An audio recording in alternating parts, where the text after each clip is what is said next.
Si vous avez décidé de dessiner les plans de votre appartement, de votre maison dans le cadre d'une rénovation, eh bien, je sais quelles difficultés vous rencontrez puisque les membres de ma communauté, donc sur mon site web, ils ont la possibilité de demander un coaching sur les plans qu'ils ont dessinés eux-mêmes. Donc, je vais étudier leur travail et puis apporter mes commentaires permettant d'améliorer leurs plans. Et donc, dans cette présentation, j'ai pris un exemple récent pour vous montrer un petit peu la méthodologie, illustrer la méthodologie que je conseille, ainsi parler des étapes pour bien dessiner ces plans, donc comment procéder pour ne pas sauter d'étapes importantes afin vraiment de réussir à tirer le maximum du bien que vous avez. Passez derrière l'écran de mon ordinateur.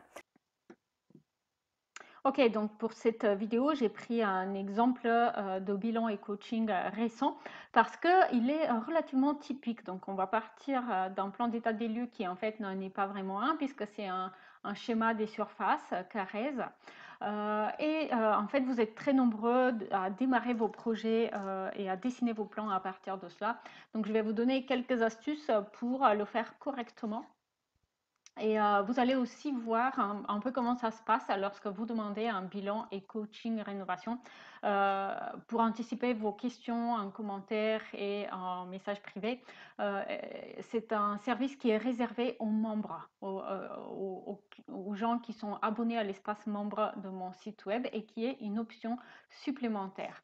Alors, il est dédié aux personnes qui souhaitent dessiner eux-mêmes leur plan de projet. Et du coup, je vous donne mon avis sur l'avancement. Je vous donne aussi des astuces pour améliorer vos plans.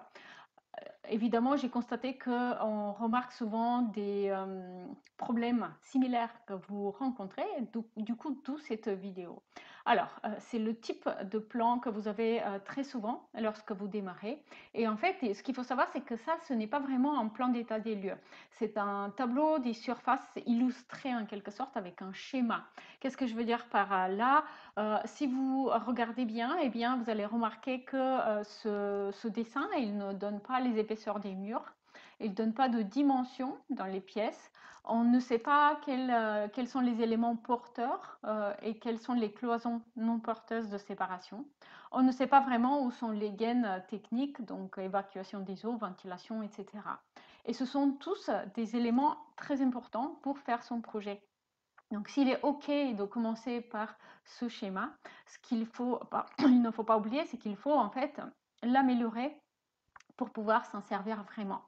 Alors, lorsque vous allez demander votre bilan et coaching, vous allez évidemment fournir ce que vous avez comme plan d'état des lieux, mais il faut savoir que ce type de schéma, il ne sera pas vraiment suffisant la plupart du temps. Je vais vous demander de faire un travail supplémentaire pour l'améliorer. Vous allez aussi répondre à un questionnaire sur la date de construction, l'emplacement, l'orientation, la dernière date des travaux réalisés, mais aussi vos objectifs principaux. Et puis éventuellement, on pourra faire des échanges par email pour avoir un peu plus d'informations. Alors, une question que vous demandez souvent, c'est quel logiciel gratuit du coup utiliser pour dessiner soi-même ses plans. Déjà, pour commencer, vous n'êtes pas obligé d'utiliser un logiciel. Vous pouvez aussi faire vos plans à la main si c'est plus facile. Mais si vous voulez évidemment utiliser un logiciel gratuit, eh bien, il en existe plusieurs.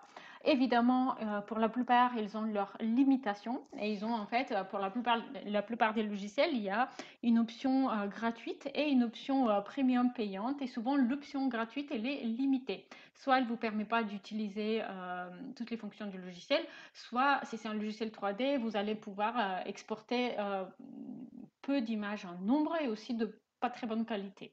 Mais il existe quand même des options et il y a une vidéo sur YouTube, je vais vous mettre le lien en carte et aussi vous allez trouver le lien en description. Une vidéo qui date un peu maintenant mais qui liste quand même les principaux logiciels que je constate que vous utilisez le plus souvent, qui sont du coup des logiciels gratuits de modélisation. Alors, ici, du coup, cette personne avait commencé à modéliser ses plans pièce par pièce et m'a fourni du coup ce type de schéma. Et il y a beaucoup de personnes en fait qui m'envoient ce type de schéma. Ça paraît OK au premier abord peut-être, mais quand on regarde de plus près, eh bien, en fait, ce schéma, il n'est pas beaucoup mieux que le schéma de surface à côté. C'est-à-dire qu'on ne sait toujours pas quels sont les éléments porteurs. En plus, là, il y a des incohérence par rapport au plan d'état des lieux. Par exemple, ici, cette porte-là, il s'agit de la cuisine, donc elle est venue se placer là où il y avait le WC. Un appartement, vous allez sans doute pas vouloir déplacer le WC puisqu'en fait, il y a peu de possibilités pour le mettre ailleurs. Il faut respecter les gains techniques. Euh, et aussi, c'est un petit peu décousu. Donc là, par exemple, la personne a cherché à explorer deux options pour la cuisine, cuisine fermée avec salle à manger à côté et cuisine avec coin repas ici. Mais l'inconvénient, c'est que du coup, la réflexion, elle est faite pièce par pièce. Alors que avant cela, il y a un travail de cohérence à faire à l'échelle du plan de la maison, de l'appartement, sur la globalité. Et en fait, peut-être que cette misconception, elle vient en partie du fait que dans l'espace membre, la plupart des exemples sont classés par type de pièce. C'est-à-dire que dans l'espace membre, vous avez des exemples de pièces de vie, des exemples de chambres, des exemples de cuisine. Mais en fait, il s'agit là de projets déco 3D. Et donc à ce stade-là, on va se concentrer sur une pièce spécifiquement. Mais avant cela, il faut faire un travail de ce que j'appelle l'étude de faisabilité qui va se faire à l'échelle de tout l'appartement. Donc il faut notamment dans des rénovations complètes comme celle-ci, où on va chercher à réorganiser les espaces, en fait, il faut commencer par un travail à l'échelle de tout l'appartement pour définir où va se situer la zone nuit, où va se situer la zone jour, et aussi du coup décider comment on va placer les cloisons de séparation des différentes pièces en fonction des nombres de fenêtres que vous avez, par exemple, les pièces techniques, etc. Et donc voici, ici, j'ai listé un peu les trois étapes que vous devez tous respecter lorsque vous réalisez vos plans de projet. Donc d'abord, si vous partez d'un schéma des surfaces, améliorer le plan d'état des lieux. Donc prendre des mesures sur place et les reporter, vérifier les angles parce que ces schémas de surface, elles ont tout le temps des angles droits, mais ce n'est pas du tout le cas, notamment en rénovation. Et du coup, redessiner, adapter ce schéma pour le transformer progressivement en plan d'état des lieux qui va avoir les vraies mesures en fait des pièces. Deuxième étape, ce plan d'état des lieux, le transformer en plan d'état des lieux architectural, c'est-à-dire identifier les murs porteurs, les gaines, les conduits, les évacuations, etc. et les dessiner sur le plan. Et du coup, seulement la troisième étape où vous allez passer du coup à la conception de votre appartement ou maison et à son aménagement. Vous allez identifier les zones jour-nuit et vous allez commencer à dessiner les plans de l'appartement en plaçant les futures cloisons, tout en respectant du coup les éléments, les contraintes techniques que vous avez identifiées, c'est-à-dire les murs porteurs, les fenêtres, l'épaisseur des murs et les gaines techniques conduits, etc.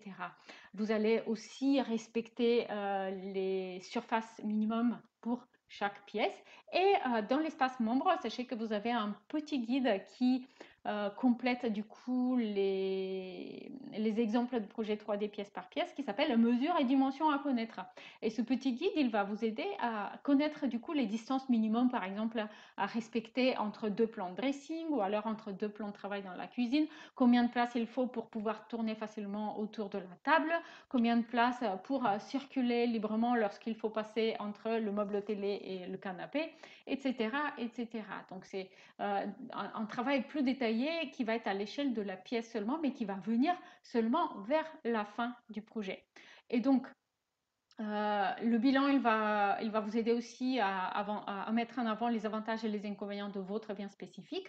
Et du coup, voici un exemple de hiérarchie entre espace jour et espace nuit pour un appartement où j'ai simplement gardé en rouge les zones techniques, les pièces d'eau, en bleu l'espace nuit, du coup les chambres et les dressings, et en vert les pièces de vie. Donc, c'est une façon de travailler l'espace, de décider, prendre les grandes décisions avant d'aller dans le détail et avant d'aller se demander où est-ce qu'on va placer le coin repas et est-ce qu'on va envisager une table carrée ou rectangulaire.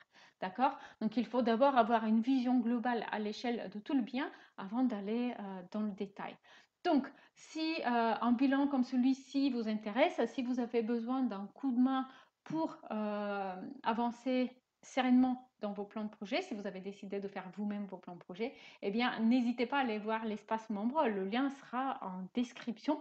N'hésitez pas aussi à aller voir la vidéo complémentaire dédiée au logiciel gratuit de modélisation 3D. Si vous êtes intéressé par l'espace membre, qui est une bibliothèque de projets 3D qui permettent d'inspirer du coup votre rénovation et qui vous permet d'accéder à l'option coaching pour avoir un avis sur les plans que vous avez décidé, eh bien, dessiné, pardon, le lien sera en description.